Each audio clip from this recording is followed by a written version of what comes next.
গতকালকেরই একটা পেপারে পাবলিশ হয়েছে, একটা পেপারের নিউজের কাটিং বলছি। হ্যাঁ, এসআইআর শীঘ্রই রাজ্যে, বা রাজ্যে শীঘ্রই এসআইআর বলে হেডলাইন দিয়েছিল পেপারে। সেখানে বলা হচ্ছে রাজ্য জুড়ে দ্রুত ইআরও এবং এইআরও।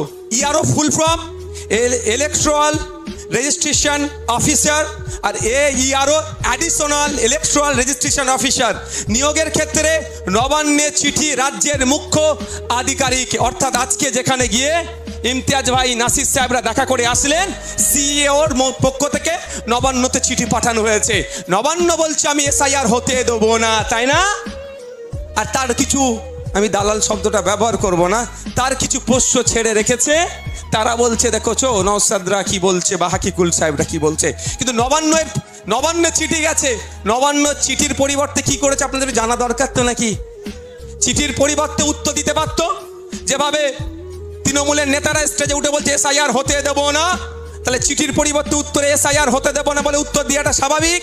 কিন্তু নবান্ন এই চিঠি পেয়ে তড়িঘড়ি চিফ সেক্রেটারি আমাদের ওয়েস্ট বেঙ্গলের মনোজ পান্ত স্যার সমস্ত ডিস্ট্রিক্টের ম্যাজিস্ট্রেট ডিএম সাথে ভার্চুয়াল মিটিংয়ে বসলো, ফিজিক্যালি নয়, তড়িঘড়ি।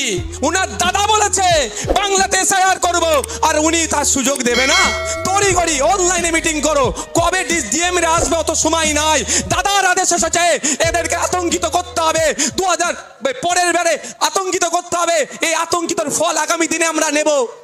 কি হচ্ছে? তড়িঘড়ি ডিস্ট্রিক্টের ডিএম গুলোর সাথে অনলাইনে মিটিং কে করেছেন? ওয়েস্ট বেঙ্গলের chief secretary Manoj Pant sir করে কি বলছেন ডিএমদেরকে, কোন কোন পদ, কত পদ খালি আছে দেখো, ইআরও আর এইআরও। অর্থাৎ এর আগে ফুল ফর্ম ভাই বলেছি, সময় স্বল্প বলতে পারবো না, মানে বুঝতে পারছেন? কি বুঝলেন? উত্তর চিঠি দেওয়ার কি দেওয়া দরকার ছিল? কি দেওয়া দরকার ছিল?